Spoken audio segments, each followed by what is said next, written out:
नारायणं नमस्कृत्य नरं चैव नरोत्तमं देवीं सरस्वतीं व्यासं ततो जयमुदीरयेत् मूकं करोति वाचालं अंगों लंघयते गिरिं यत्कृपातमहं वन्दे परमानन्दमाधवं यत्कृपातमहं वन्दे परमानन्दमाधवं। श्रीसूतोवाच समाहिता त्वनो ब्रह्मणः परमेष्टिनः हृद्याकाशात् अभूतनादो वृत्तिरोधात् विभाव्यते यदुपासनया ब्रह्मन् योगिनो मलमात्मनः द्रव्यक्रियाकारकाख्यं धुत्वा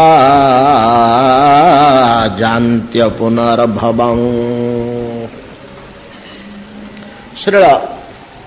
श्रीपाद सूतदेव सूत गोस्वामी रोमहर्षण पुत्र उग्रश्रवा नामधेव सूत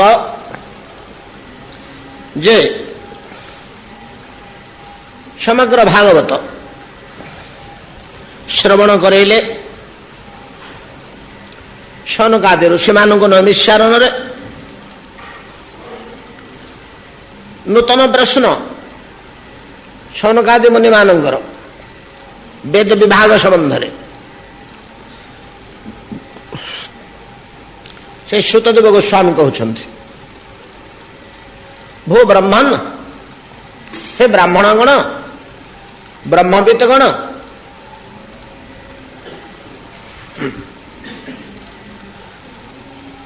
आत्मनः ब्रह्मणः परमेष्टिन सर्वश्रेष्ठा परमेष्टि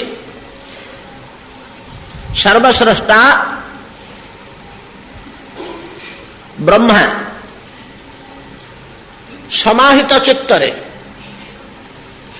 समाहित भावरे बसंते पद्म पुष्पोपरि भगवान गर्भोदकशाय नारायणंकर नाभिजात पद्म पद्म परिकल्पना विश्वर सूक्ष्म सत्ता से पद्म ए अखिल विश्व ब्रह्मांड आमे विश्व ब्रह्मांड कहले पृथ्वी परिसर को बुझू पृथ्वी परिसर को आमे विश्व ब्रह्मांड बोली बुझू किंतु प्रकृत में ब्रह्मांड कहले प्रकृति पृथ्वी परिसर नुहे पृथ्वी तो गोटे लोक चतुर्दश ब्रह्मांड भितर गोटे स्तर भूलोकटा मात्र पृथ्वीर परिसर श्रीमद भागवत मतरे 50 कोटि योजन विस्तार सुमेरु कुमेरु विषुवरेखा कर्कट क्रांति मकर क्रांति अंतर्गत काल्पनिक चिन्ह मान अंतर्गत भूमंडल ये केवल भूलोक मात्र तेरे ब्रह्मांड कहले आमे केउ परिमित अंचल को महाकाशर बुझा जार मध्य भाग रे सूर्य गतागत करନ୍ତି जार मध्य भाग रे सूर्य गतागति करନ୍ତି सूर्यंग गतिपथर पथ ठारू ऊर्ध्व को किछि अंश ब्रह्मांड रही निम्न को किछि अंश ब्रह्मांड रही ऊर्ध्व को जो अंश समूह रही जनलोक तपलोक ब्रह्मलोक प्रभृति सेगुड़िक स्वयं ज्योति स्वप्रकाश सेठिकार स्वतंत्र स्वकीय आलोक व्यवस्था अच्छी सूर्यालोक सेठी काम करे ना ब्रह्मलोक एठी गीतार ही श्लोक लगे सूर्यंकर किरण सेठी कार्य करे ना एटा आमे कहला बेले गीतांकर ये श्लोक सिद्धांत रूपे सेठी लगे न तद भाषयते सूर्य ये लगे ये श्लोकटा कौन उद्दिष्ट ब्रह्मांडर अपर पार्श्व पे उद्दिष्ट ବ୍ରହ୍ମଲୋକର ଊର୍ଦ୍ଧ୍ୱରେ ଥିବା ଅନନ୍ତ ବୈକୁଣ୍ଠ ଓ ଗୋଲକାକ୍ଷ ପରମ ଧାମ ଗୋଲକ ନାମିନୀ ନିଜ ଧାମିନୀ ତଳେ ଚ ଯସ୍ୟ ଦେବୀ ମହେଶ ଆଦି ଲୋକେଷୁ ତେଷୁ ତେଷୁ ते ते प्रभाव निचया विहिताश्च जेन गोविंदम आदि पुरुषं तमहं भजामि। गोलक नामनी निज धामनी तले तेबे इछि गोलक शब्दरे वैकुंठ मानक मध्य लिया हिछि काहेकि ना गोलक नामनी निज धामनी तले चजस्य देवी महेश आदि लोकेषु माया निर्मित ब्रह्मांड देवीलोक महेश सदाशिव शंकरषण ठार ये तीन पर्याय कर से भितर पशिबानी सेगुड़ाक सहजरे बुद्धिय जिनिस नुहे ये श्लोक ब्रह्म संहिता तीन पर्याय कर गोटे पर्याय है वैकुंठ गोलक भगवान लीलाधाम जो भगवान नित्य क्रीड़ा नित्य अवस्थिति ये धाम रे भगवान ओ धाम भिन्न नुहंती सूर्य तार किरण मंडल जपरी भिन्न नुहे धाम तांग देहर अंश ये हला गोटे पर्याय शंकरषण ठारू गर्भोदक साई पर्यंत जहां नाभिरू पद्म बाहरला से आउ गोटे पर्याय शंकरषण एक अंश होची सदाशिव महेश ये महेश शब्द रे केवल शिव को बुझौनी महेश्वर एमाने ईश्वर कृष्ण नारायण प्रभृति गोलक वैकुंठाधिपति से माने ईश्वर नुहंती ईश्वर नुहंती कहले कथाटा उल्टा हो गला कृष्ण नारायण प्रभृति ईश्वर नुहंती ये कथा कहला क्षण अपसिद्धांत भाया लगिगला कौन गोलकाधिपति वैकुंठाधिपति नारायण से ईश्वर नुहंती ईश्वर शब्द आम भगवान को बुझी पकाऊँ ईश्वर शब्दर रूढ़ी शब्दटा रूढ़ी अर्थटा अरे आम पूरा बुझीगलु किंतु ईश्वर शब्दर स्वकीय अर्थ केवल नियंत्रण करता रामकृष्ण कहीं नारायण आ कृष्ण कहीं विश्व ब्रह्मांड मानकर नियंत्रण करता नुहंती सीधासलख ये किसी संपर्क नहीं से क्रीडारे मत्त कार्य करते ये माने ऑर्डर देवे योजना करेंगे योजना वर्कआउट करेंगे ताको निरीक्षण करेंगे एमाने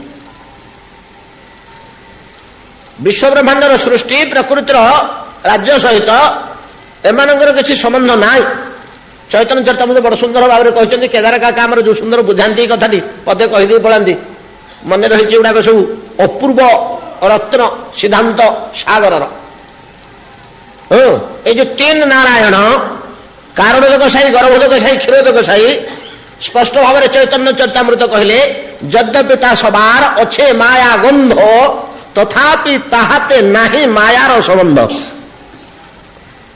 यद्यपि ता सबाते अच्छे माया गंध माया जगत सहित एमानकर संपर्क कृष्ण नारायण किसी ना तेबे कृष्ण नारायण गुड़ाक अभिन्न बोली ईश्वर कहा ना प्रकृत नियंत्रण ना पाखे धर्मंतु यदि राष्ट्रपति सर्वोच्च व्यक्ति शासनकर्ता हुंती संविधान अनुसार सर्वोच्च शासनकर्ता सी ना नहीं कि किंतु पार्लियामेंट ठू यार ही शासन सहित सीधासलख संपर्क ना राष्ट्रपति को पचारे सी शासन विषय किसी कहीपर पाखे सेक्रेटरी ना कि नथिपत्र ना कि रेकर्ड मेंटेन होनी किंतु मना हो सर्वोच्च शासनकर्ता बोली तद्रूप ये गोटे पर्याय कारणोदक साई तांकरी अंश शंकरषण शंकरषण अंश सदाशिव महाविष्णु और सदाशिव विभाग शंकरषण कारण तो साई तांकरी अंश बोली कारण तो साई बोली कहुच गर्भोदि साई च क्षीराब्धि साई शेषश्च शेष नाग अंश शेषश्च जस्यांश कला स नित्यानंदाक्षरामं शरणं प्रपद्ये। नित्यानंद तत्व बा द्वितीय तत्व शंकरषण तत्व निर्णय कर चैतन्य चरितामृत। जहा हो द्वितीय पर्याय प्रथम पर्याय पड़ेगा वैकुंठ गोलक से शुद्ध चिन्मय केवल आनंद आनंद आनंद आनंद छड़ा कि नहीं। माया ब्रह्मांड मानकर केबे सृष्टि हम केमती सृष्टि हम कौन हला किए राजा हला कु असुर उत्पात करुच्ची कु दैत्य को विनाश करियो कहब किपरि धर्म संस्थापन करियो कहब काल केमती कौन कोटी काम करुच्ची ये सब रेकर्ड पत्र दायित्व नीतियांक सभारे ये तीन कारण दशई गर्भदशई क्षीरोदशई आउ पर्याय थिबा अन्यान्य ईश्वर सत्तागण। तृतीय पर्याय हला विशुद्ध जड़ दुखमय जगत कोटि कोटि ब्रह्मांड पृथ्वी नहीं कोटि कोटि ब्रह्मांड ता भीतर पृथ्वीटा केवल भूलोक ये जो कोटि कोटि ब्रह्मांड गोटे गोटे ब्रह्मांड और मझिरे सूर्य रोचे। लोकालोक पर्वत बोली गोटे पर्वत अच्छी काल्पनिक पर्वत लोकालोक पर्वत कहुए। सुमेरु हूँ ब्रह्मांड स्थली पाताल हूँ ब्रह्मांडर निम्न मझिरे रोचे लोकालोक लोकालोक पर्वतर चतुष्पार्श्व सूर्यंकर गति। यार तात्पर्य आप लक्ष्य करूना इे कर्कट क्रांति पर्यंत सियाड़े मकर क्रांति पर्यंत तो सूर्य कौन मेरुर एंडिंग पर्यंत जाऊँ कि मेरुर एंडिंग रे ध्रुव तारा अच्छी सप्तर्षि मंडल ध्रुव तारा मेरुर शिखर देश में अच्छी 0 पॉइंट जुटी 0 द्राघिमा नहीं अक्षांश 0 अक्षांश जहा जो गोलक नामनी अथवा गोलक शब्द ये वैकुंठ आउ गोलक सब पड़े तले महेश लोक द्वितीय पर्याय देवी लोक तृतीय पर्याय। गोलक नामने निज धामने तले चस्य देवी महेश आदि लोकेशु तेषु तेषु ते ते प्रभाव निश्चया विहिताश्च जेन किंतु सबुड़ाक सी ही प्रभाव प्रयोग करुछन्ति। तम गोविंदम आदि पुरुषम अहम भजामि।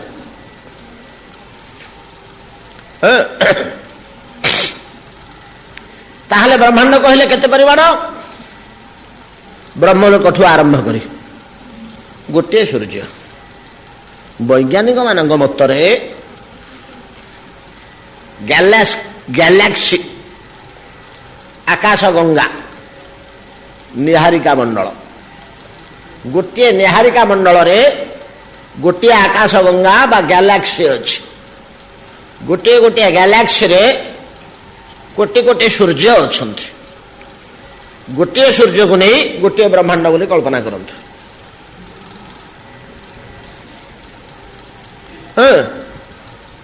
20-30 वर्ष तलर वैज्ञानिक उद्भावन अनुसार मुझे सेतलर वैज्ञानिक माने निर्णय करथिले जे सेतलको गैलेक्सी शब्द प्रयोग हो नथला एटा परवर्ती कालर प्रयोग सेतले निहारिका मंडल बोली कहउथला। आम निहारिका मंडल रे 15,000 कोटी 1500 कोटी हजार नहीं 1500 कोटी सूर्य 2-4 लाख कम बेसी पारती प्लस माइनस 1500 कोटी सूर्य अच्छा बोली से कल्पना करते आम आकाश गंगार अर्थात ये गोटे निहारिका मंडल रे 1500 कोटी सूर्य माने 1500 कोटी ब्रह्मांड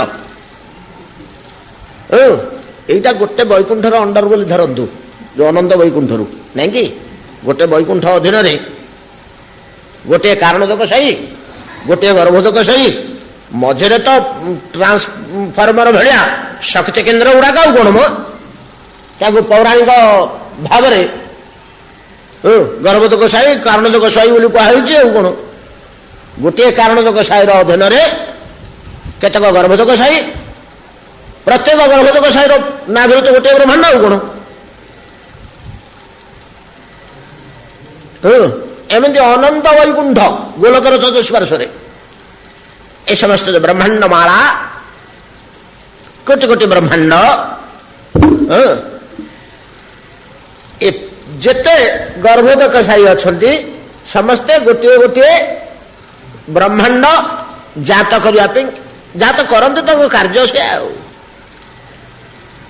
नाभि पद्म बाहर से पद्म उपर ब्रह्मा प्रकाश पाती से पद्म पुष्प उपर ब्रह्मा बसी समाहिता त्वन जितेबले हेले समाहित शब्दर अर्थ आम से आलोचना करछे समाहित अर्थात मन स्थिर रहिबो इंद्रिय पांचटा शब्द स्पर्श रूप रसगंध बाहर भीतर को किसी पुरेबेनी से आड़े से भीतर शरीर भीतर को पुरे देवेनि बाहर ढोल बाजुची शब्द पुरेबनी बाहर सुगंध चहटुची मह मह नाक भीतर को पुरेबनी एटू बाजिला पर एटू फेर से सिना काम करूनी एमतीका इंद्रिय पांचटा आग चर्म देहरे शीतलता कि उष्म लगिले चर्म ताकू भीतर को पठाऊनी जना पड़नी थंडा कि गरम से रिफ्यूज कर दूची ग्रहण करूनी ये इंद्रिय पांचटा ज्ञानेन्द्रिय पांचटा निष्क्रिय हो पड़े मन स्थिर हो पड़ो ये छटा होगले बुद्धि तार विचार कार्य करनी एमानकर ठू उपादान संग्रह कर बुद्धि विचार करे नहीं जो पहुंचेला पिठर स्नायु बुद्धि विचार कर कहूँ मन देख देख कौन गोटे गरम लगुच गोटे संभाड़ा पोक चढ़ुची ना कौन देख बुद्धि विचार कह तो अतएव मन आ इंद्रिय पांच एमाने काम न कले बुद्धि मध्य तार कौन विचार धारा रखेना मुख्य या भितर मन इंद्रिय मान को रोध करने दरकार नहीं मनटा को जो कौन उपाय नियंत्रण करा जाय पारे इंद्रिय माने आपे प्रतिरोध हो जाती एटा जोग मार्गर कौशल तेणु मन को कठोर धरिया को से चाहिए चंचल मन को स्थिर कर पारे कि मन को स्थिर करा जिवो यथा बात यथा दीप निबात स्थो नेंगते सोपमा श्रुता पवन नथिले दीपर शिखाटी जमी स्थिर भाव में जाऊे न इंगते इंगते टिके हल्लेनी स्थिर होकर थाए तद्रूप मन स्थिर होगले निष्क्रिय होगले प्राय इंद्रिय मैंने काम करते तेरे इंद्रिय जब गोटे ढोलर शब्द नहीं पुरेला जबरदस्ती से मन टे हल चहल जाऊ कौन टे गोटे शब्द कान आनी पहुंचेला कौन है कौन रिपोर्ट आसी ना कौन गोटे ढाउ ढाउ शुभुच बुद्धि विचार कर सब गुड़ाक जो निष्क्रिय हो बुद्धि मन इंद्रिय पांच समाहित अवस्था कह जाए एपरी समाहित अवस्था हेले अंतःकरण भितर उठुवा एक नित्य स्वतः प्रवृत नाद एटा अनाहत नाद नुहे अनाहत नुह अनाहत संपूर्ण जड़ हंस से हंस ध्वनि आ गोटे नाद उठुची जोटा अनाहत हंस ध्वनि अपेक्षा बहुत सूक्ष्म ब्रह्मांगर से अवस्था है सुत कहते सौनकादि मनिगण जो तपस्या बसीगले पद्म उपर ब्रह्मा समाहित चित्त होगले से ध्वनिटा उठला से ध्वनि संबंध में जोड़े श्लोक आम 2 दिन धरी घाटचकट करे परवर्ती श्लोक सुखदेव गोस्वामी सुत कहते कौन है समाहिता तनौ ब्रह्मण ब्रह्मण परमेष्टिन हृदयाकाशात अभूत नाद वृत्तिरोधात विभाव्यते जदुपासनया ब्रह्मण योगिनो मलमात्मन द्रव्य क्रियाकारकाक्षम धुत्वा जान्त्य पुनर्भवं श्लोक आलोचना कर मानी कहीं ना भर जो गोटे पद धरवा शीत रही विपुल ज्ञान संबंधी वस्तु तो विस्तार वस्तु ତେବେ ଏତିକି ଆମେ କହିପାରୁ ଯେଉଁ ସାଧକ ସମାହିତ ଭାବରେ ଅନ୍ତଃକରଣରୁ ହୃଦୟାକାଶରୁ ଉତ୍ଥିତ ଏଇ ନାଦକୁ ଶ୍ରବଣ କରନ୍ତି ଓ ଉପାସନା କରନ୍ତି ୟାର ସେ ଅପୁନର୍ଭବ ପ୍ରାପ୍ତ ହୁଅନ୍ତି, ମୋକ୍ଷ ବା ନିର୍ବାଣ ପ୍ରାପ୍ତ ହୁଅନ୍ତି, ଆଉ ତାଙ୍କର ପୁନର୍ଜନ୍ମ ହୁଏ ନା।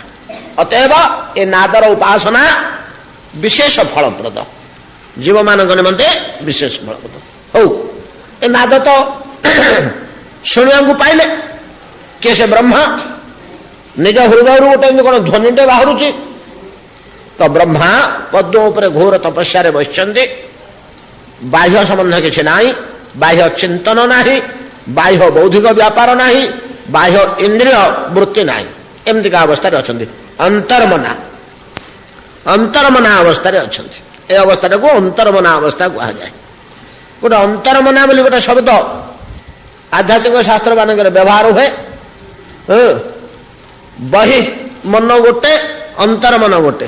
ଭାଗବତ ପ୍ରଭୃତିରେ ଆସୁଛି, ମନ ବାହାରେ ବୁଲିଲେ, ବାହାର ଜଳ ଜଗତର ଗଛ ମାଛ ପାହାଡ ପର୍ବତ ସାଗର କାନନ ଇତ୍ୟାଦି ଭିତରେ ବୁଲିଲେ ମନ ବିକ୍ଷିପ୍ତ ହୁଏ, ଅନ୍ତର୍ମନା ହେଲେ ସ୍ଥିର ହୁଏ, ଅନ୍ତର୍ମନା ହେଲେ ଈଶ୍ୱର ଦର୍ଶନ ମିଳେ। ଅନ୍ତର୍ମନା ହୁଅ, ବହିର୍ମନା ହୁଅ ନା, ଏକଥା ଆମକୁ ବାରମ୍ବାର କହୁଛନ୍ତି, ନାଇଁ କି? ଶ୍ରୀମଦ୍ ଭାଗବତ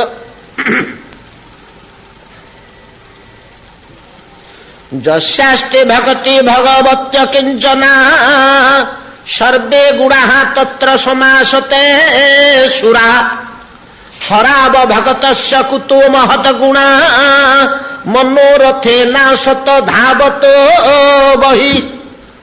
ବହିର୍ମନା ଶ୍ଲୋକଟା ମନେ ମିଳିଲା। ଏ ଶ୍ଲୋକରେ ବହିର୍ମନା କଥା କୁହାଯାଇଛି। ମନୋରଥେନା ସତ ଧାବତ ବହି।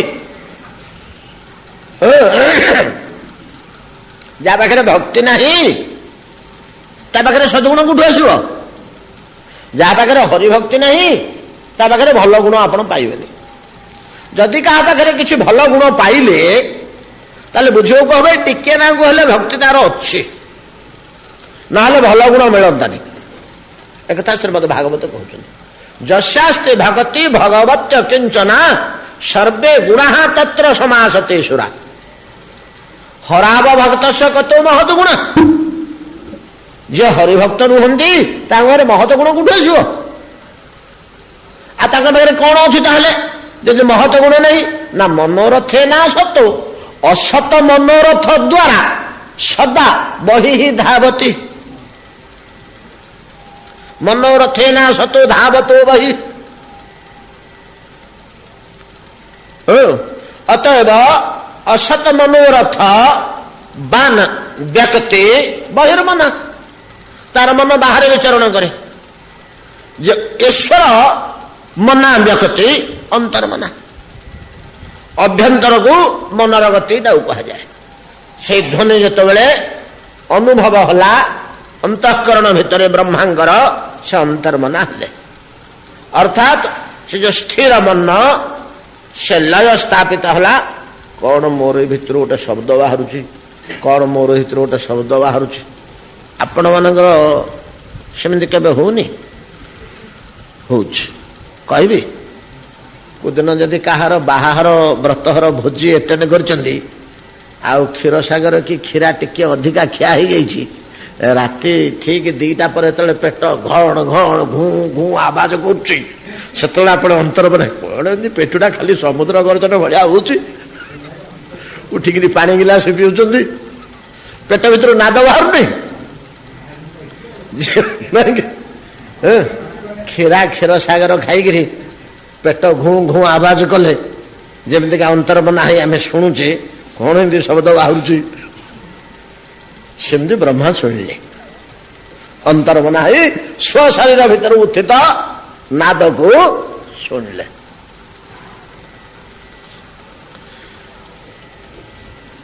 এই নাদ এক প্রকার আনন্দদায়ক,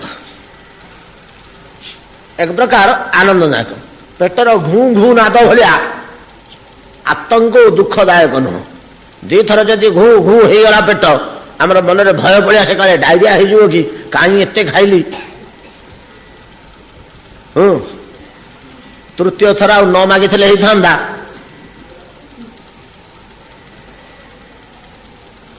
चिंता कर आतंक ये नाद अंतर्मना ही श्रवण करिवारे एक आनंद बोध हुए जुआड़े आनंद रहिबो मनटा छाड़ लगे हाँ मन पाखे लक्ष्य दुर्गुण थाऊ मु किंतु मन को भारी भल पाए कहीं मन होचे आनंद प्रिय सौंदर्य प्रिय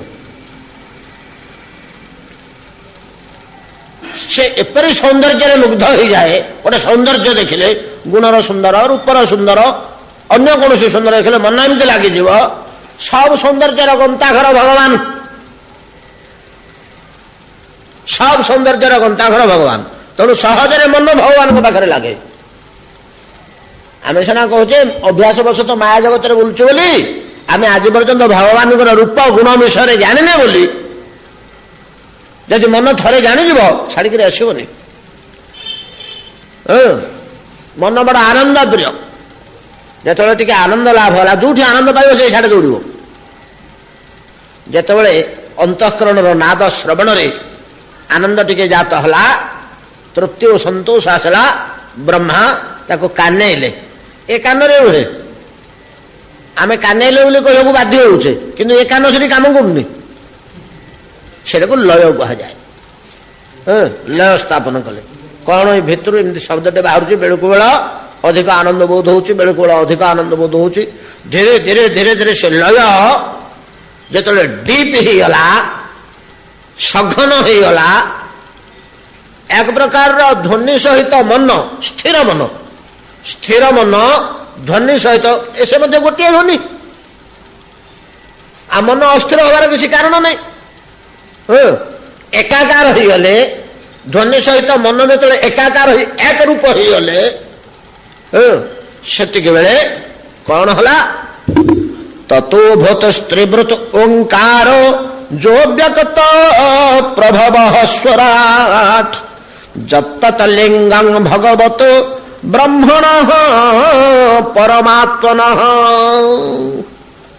तत्व लय स्थापित होबारु हृदयकाशरू उठुथिबा ध्वनि सहित समाहित मन बहिरेन्द्रिय क्रिया वर्जित मन एकीभूत हुए अनुभव होला जे से ध्वनिटा कि भलिया ना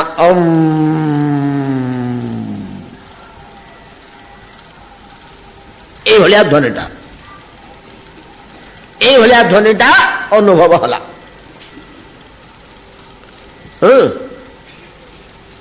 ए ध्वनिटा को जेतले एटा बेलुको आनंद दउछि आनंद जेतिकी से दउछि मन सेतिकी निबिड़ भाव ता सहित एकीभूत होछि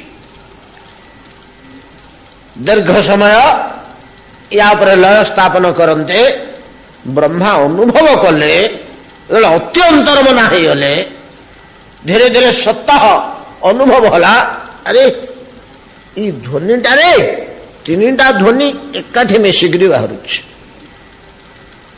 तीनटा ध्वनि एकाठी मिसिकी बाहर स्पष्ट से अनुभव कर पारे ये ध्वनिटा भितर अलग अलग तीनटा ध्वनि से एकाठी मिसी गई गोटे भाइलिन गोटे हारमोनियम गोटे बंशी तीनटा बाजा बाजुच किंतु से वाद्यकार माने बाजावाला माने एपरी उस्ताद जे से तीनटा ध्वनि समस्वर मिसी जाऊँ गोटे मधुर ध्वनि बाहर कौन हो एटा कौन गोटे बीणा गोटे बंशी आ गोटे हारमोनियम तीनटा ध्वनि समान भाव में बाहर मिसिक बाहर प्रथम जना पड़ ना तीनटा ध्वनि बोली तीनटा ध्वनि भाया जना पड़ ना गोटे ध्वनि भाया जना पड़ूला उत्तम रूपे निबिड़ भाव में किसी दीर्घ समय धरी ବ୍ରହ୍ମା ତ ଆଉ ବ୍ରହ୍ମାଙ୍କ ତପସ୍ୟା ଆଉ ଶହ ଶହ ବର୍ଷ ତାକୁ ଯେତେବେଳେ ଲୟ ସ୍ଥାପନ ହେଲା ଶହ ଶହ ବର୍ଷ ସେତେବେଳେ ସେ ଧ୍ୱନିଟା ତିନିଟା ଧ୍ୱନିର ଏକ ସମ୍ମିଳିତ ନାଦ ଏଇଟା ବ୍ରହ୍ମା ହୃଦୟରେ ଅନୁଭବ କଲେ ତିନିଟା ଧ୍ୱନି। ସୂତ କହୁଛନ୍ତି ଏ ସୌନକାଦି ମୁନିଗଣ ବ୍ରହ୍ମା ଯୋଉ ଧ୍ୱନିଟା ଶୁଣିଲେ ଏଇଟା ତ୍ରିବୃତ ଗୋଟିଏ ନାଦ ଭିତରେ ତିନିଟା ବୃତ୍ତି ରହିଛି ନାଦ ବୃତ୍ତି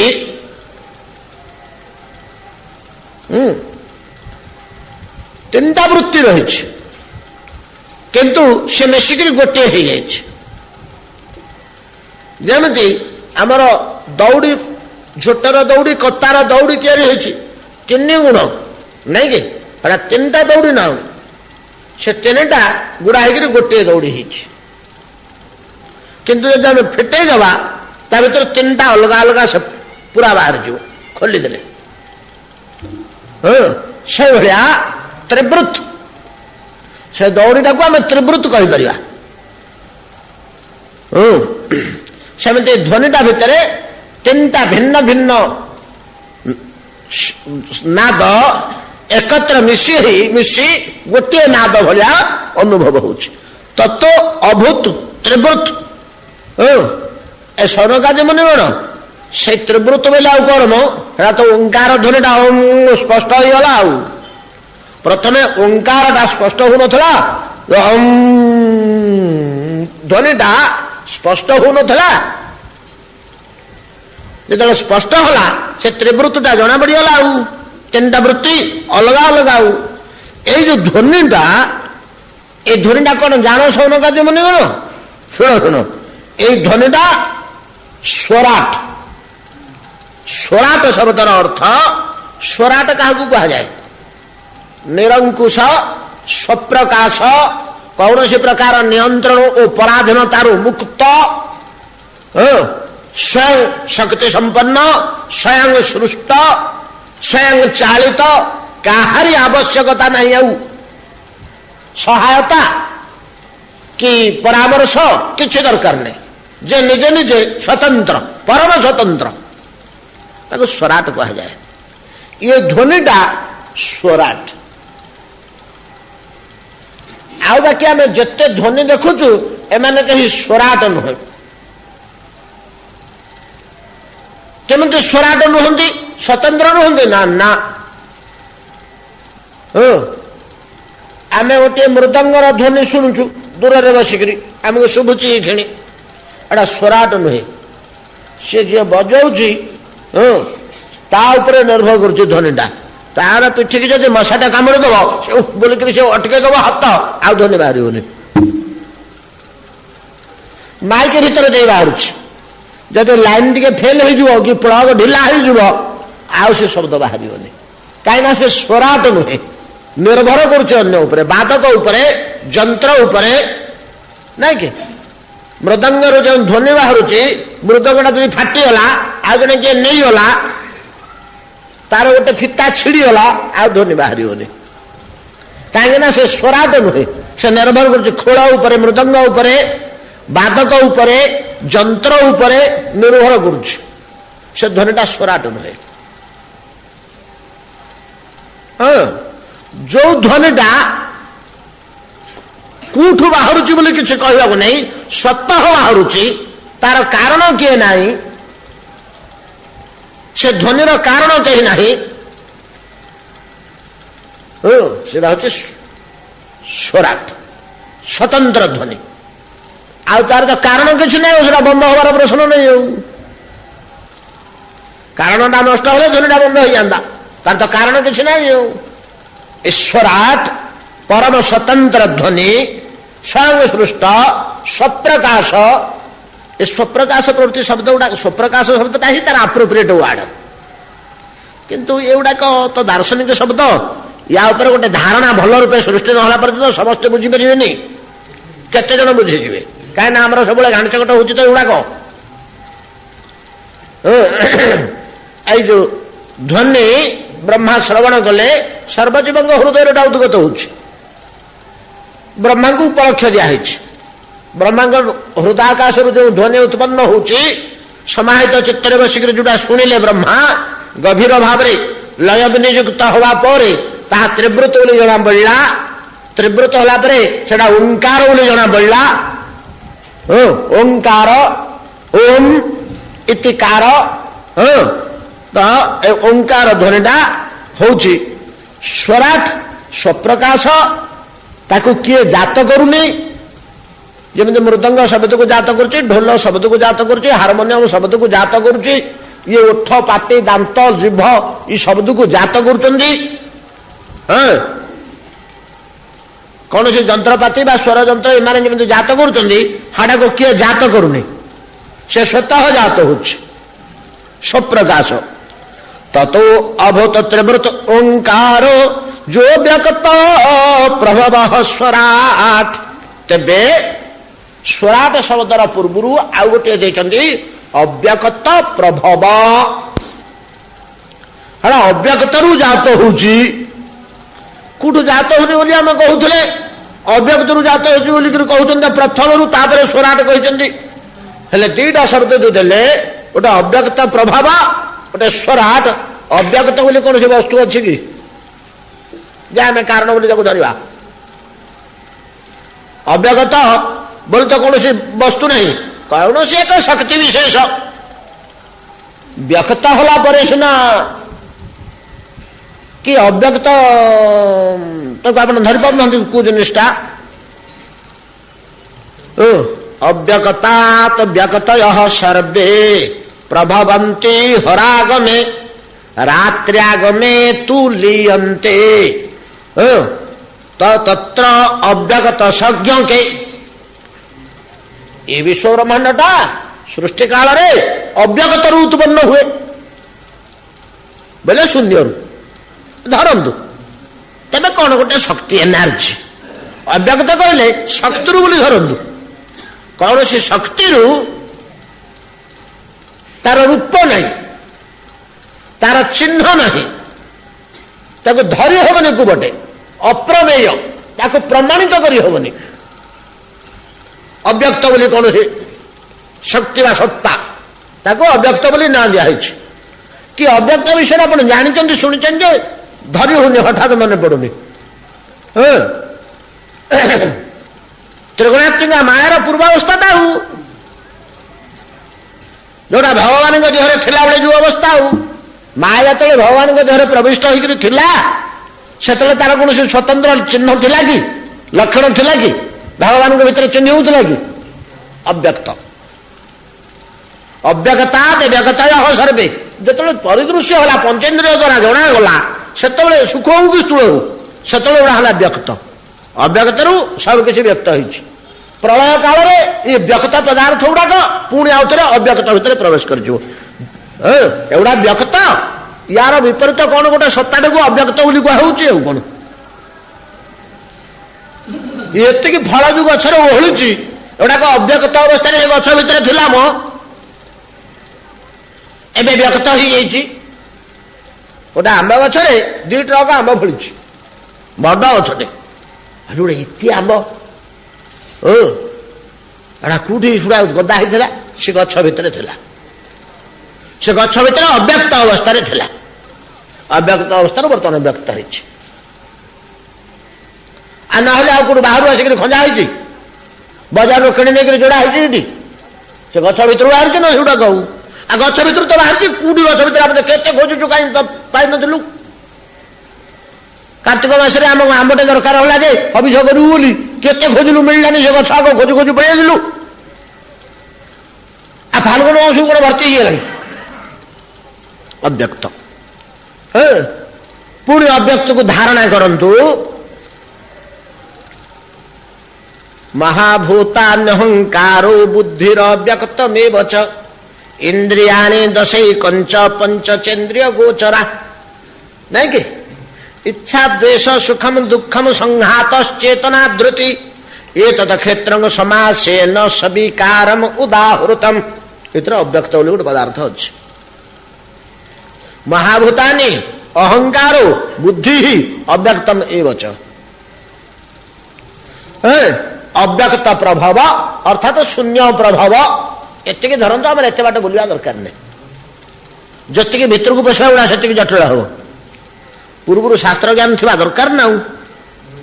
ଗୀତା ଉପନିଷଦ ଇତ୍ୟାଦି ଜ୍ଞାନ ନଥିଲେ ଗୁଡ଼ା ସହଜରେ ଧରି ହବନି। ଆମେ ଖାଲି ଘାଣ୍ଟୁଛେ ସିନା। ଆପଣମାନେ ବିରକ୍ତ ହଉଥିଲେ ହୁଅନ୍ତୁ ପଛେ, ପଢିଛି ତ ଗୋଟେ ଶ୍ଲୋକଟେ ତ ଆସିଛି, ତାକୁ ଥୋଡ଼େ ଘାଣ୍ଟି ଦେଇଥିବା ଯାହା ହଉଛି ହଉ। ଏଗୁଡ଼ା କାନ ଭିତରେ ପଡ଼ିଥିଲେ କଣ ହେଲେ ଉପକାର କରିବ? ଏଗୁଡ଼ାକ ମଧ୍ୟ ଅବ୍ୟର୍ଥ ବୀଜ। ଏଲେ ସିନା ଜଣା ପଡୁନି, ଇଏ ଅନ୍ତଃକରଣ ଭିତରେ ଭଲ କ୍ରିୟା କରୁଛି, ଆକ୍ସନ ତାର ଅଛି। ତ ଅବ୍ୟକ୍ତ ପ୍ରଭବ, ଶୂନ୍ୟରୁ ଜାତ, କୌଣସି କାରଣ ନାହିଁ ତା ପଛରେ। ସ୍ୱରାଟ, ଏଣୁ ସ୍ୱରାଟ ସ୍ୱତନ୍ତ୍ର, କାରଣ ତ କିଛି ନାହିଁ। ତା ପଛପାଖଟା ଅବ୍ୟକ୍ତ, ତାର ଉତ୍ପତ୍ତି ସ୍ଥଳ ଶୂନ୍ୟ, କିଛି ନାହିଁ। ଅବ୍ୟକ୍ତ ପ୍ରଭବ ସ୍ୱରାଟ। ଯତତ ଲିଙ୍ଗଂ ଭଗବତୋ ବ୍ରହ୍ମଣ ପରମାତ୍ମନ। ଏ ସୌନକାଦି ମୁନିଗଣ ଗୋଟେ କଥା କହିବି, ତମେ ଯାହାକୁ ଭଗବାନ ବୋଲି କହୁଛ, ଯାହାକୁ ବ୍ରହ୍ମ ବୋଲି କହୁଛ, ଯାହାକୁ ପରମାତ୍ମା ବୋଲି କହୁଛ, କାହାକୁ କହୁଛ? ଯେ ଗୋଟିଏ ଜିନିଷକୁ ଆମେ ବ୍ରହ୍ମ ବୋଲି କହୁଛୁ, ପରମାତ୍ମା ବୋଲି କହୁଛୁ, ଭଗବାନ ବୋଲି କହୁଛୁ, ନାଇଁ କି? ତତ୍ତ୍ୱ ଗୋଟିଏ, ଗୋଟିଏ ସତ୍ତା, ଗୋଟିଏ ତତ୍ତ୍ୱ, ତାକୁ ହିଁ ବ୍ରହ୍ମ ବୋଲିକିରି କେତେ ଜଣ କହୁଛନ୍ତି? ଆମେ ତ କହୁଛୁ। ତାକୁ ପରମାତ୍ମା ବୋଲି ଆମେ ମଧ୍ୟ କହୁଛୁ, ସେ ଗୋଟାକୁ ମଧ୍ୟ ଆମେ ଭଗବାନ ବୋଲି କହୁଛୁ। ବଦନ୍ତି ତତ୍ତତ୍ତ୍ୱବିତମ୍ ତତ୍ତତ୍ ଜ୍ଞାନମ୍ ଅଦ୍ୱୟମ୍ ବ୍ରହ୍ମେତି ପରମାତ୍ମେତି ଭଗବାନ ଇତି ଶବ୍ଦ୍ୟତେ। ଏକ ପର ତତ୍ତ୍ୱ ଭଗବତ ତତ୍ତ୍ୱକୁ, ପରାତ୍ପର ତତ୍ତ୍ୱକୁ ମୁନି ଋଷିମାନେ ବ୍ରହ୍ମ ବୋଲି କହନ୍ତି, ପରମାତ୍ମା ବୋଲି କହନ୍ତି, ଭଗବାନ ବୋଲି କହନ୍ତି। ସେଇ ଜିନିଷଟାକୁ କିଏ ବ୍ରହ୍ମ ବୋଲି ଅନୁଭବ କରେ, ତାକୁ ନାଁ ଦେଇଛି ବ୍ରହ୍ମ ବୋଲି।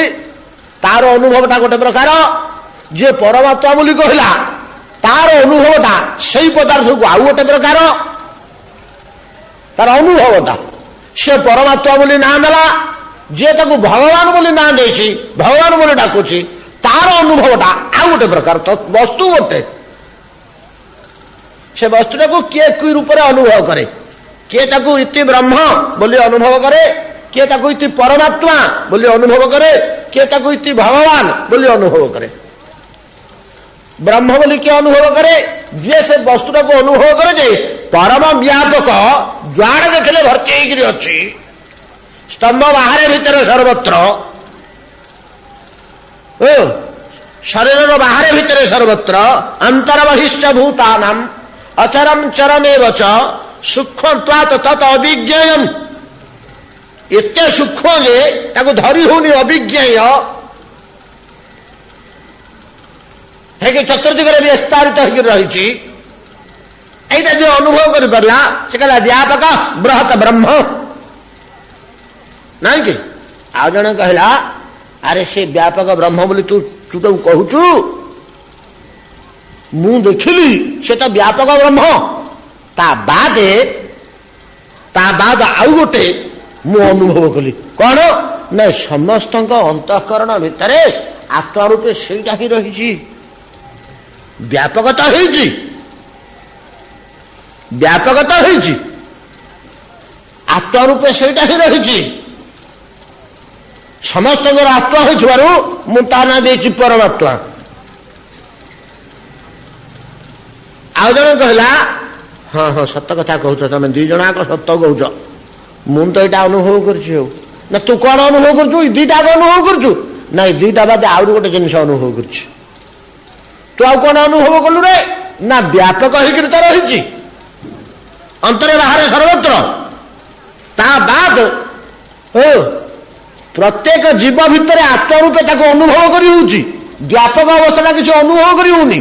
ସ୍ତମ୍ଭ ଭିତରେ ଅଛି, ବାହାରେ ଅଛି, କଣ ଅନୁଭବ କରି ହଉଛି କି? ଅବିଜ୍ଞତ। କିନ୍ତୁ ବିଜ୍ଞ ହଉଛି କୋଉଠି? ନା ଜୀବର ଅନ୍ତଃକରଣ ଭିତରେ ଜୀବାତ୍ମନ ରୂପେ ଅନୁଭବ ହଉଛି। ଏଦି ତ ମୁଁ ଜାଣିଲି।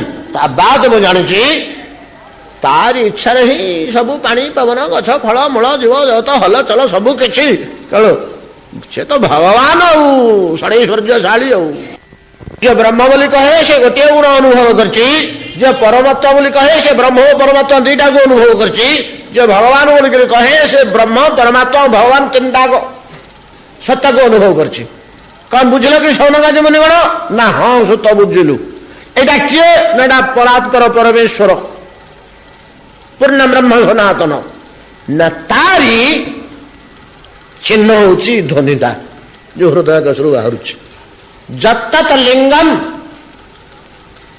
लिंगम चिन्ह ये जो ध्वनिटा हृदय भीतर बाहर यहाँ ईश्वरंगर चिन्ह लिंग कहले चिन्ह लिंग शब्दर अर्थ चिन्ह आम जो शिव मंदिर को जाऊे किए सह ना शिवलिंग द्वादश ज्योतिर्लिंग नहीं कि लिंग लिंग शब्दर अर्थ कौन लिंग शब्दर अर्थ हूँ चिन्ह जो आउ टे भल शब्द हूँ सूचक जो आम सूचना पाचे शिव मंदिर भीतर को आम मुंडा मारू बेलपत्र मंचे देलु आहे नाथ बोलिक गुहारी जणेलु कौन टे पत्थर किलाटे नहीं कि कौन मुह अच्छी ना नाक अच्छी ना गोड़ अच्छी ना हाथ अच्छी ना कौन अच्छी किसी नहीं किंतु हाथ गोड़ आखि नाक जटा जुट सर्प त्रिनयन थिबा गोटे महान शक्तिर सेटा हूँ चिन्ह सूचक तेणु ता ना लिंग एटा कहार लिंग हो ना भगवान महादेवंकर लिंग सूचक चिन्ह जेपरी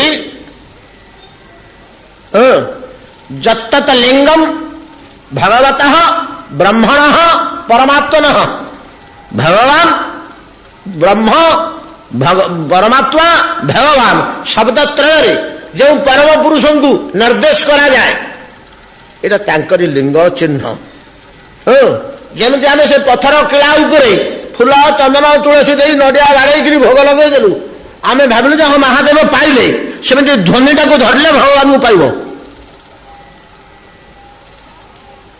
ये ध्वनिटा भगवान सूचक भगवान लक्षण भगवान चिन्ह जत्तत लिंगम तो ये आउ टे अधिका तात्पर्य श्लोक रहुची जे ध्वनिटा द्वारा आमर तीनटा पत्थर रही तो ज्ञान जोग आ भक्ति तेणु बदंती तत्तत्वितम तत् तत् तत्वीति गण बदंती तत्तत्वितम तत्त ज्ञानम अद्वयम एक अद्वय ज्ञान तत्व को तत् तत् तत्वीति गण बदंती किं किं बदंती इति ब्रह्म इति परमात्मा इति भगवान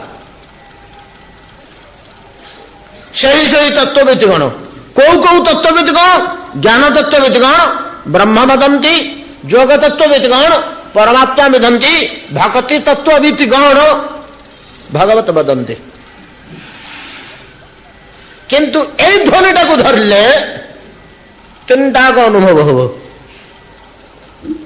कहवा तात्पर्य श्लोकर ए ध्वनिटा को जदि कहीं लय स्थापन कर धरे ए ध्वनि तार ब्रह्म ज्ञान उदय हम परमात्मा ज्ञान उदय हम भगवत ज्ञान उदय हम जत्तत लिंगम भगवत ब्रह्मण परमात्मन सुकठिन क्लिष्ट बोधक किसी क्लिष्ट नहीं प्रथम दिन टे कष्ट लगे द्वितीय दिन ताको आउ टे फेणई देले स्पष्ट बुझी आज बेसी बाट आगेबानी समय हो आसला बोधे परवर्ती श्लोक को गले आ नुआ भावना बसले ज्ञान जिनिस गुड़ाक कठिन जिन गुड़ाक बेसी समय धारणा करी हुए ना मस्तिष्क उपर चाप पड़े आईटा एमती जिनिस जे या भितर कौन से गल्प कि लीला पूरेवा संभावना सुविधा ना पूरेले क्षति हम ताको धरी हेनी एतिक आज भावत विश्राम कर तो समय केते हेलानी 20 है समय होगा बीतीगला तो गोटे घंटा यार भितर गोटे घंटा बीतीगला आसंता काली की ये श्लोक को टे छुई नहीं परवर्ती श्लोक देखा केते 4-5टा श्लोक तो कड़ा हम आउ कौन 4-5टा श्लोक कड़ा हम तापर पुणी बाटर पड़ जाओ कौन।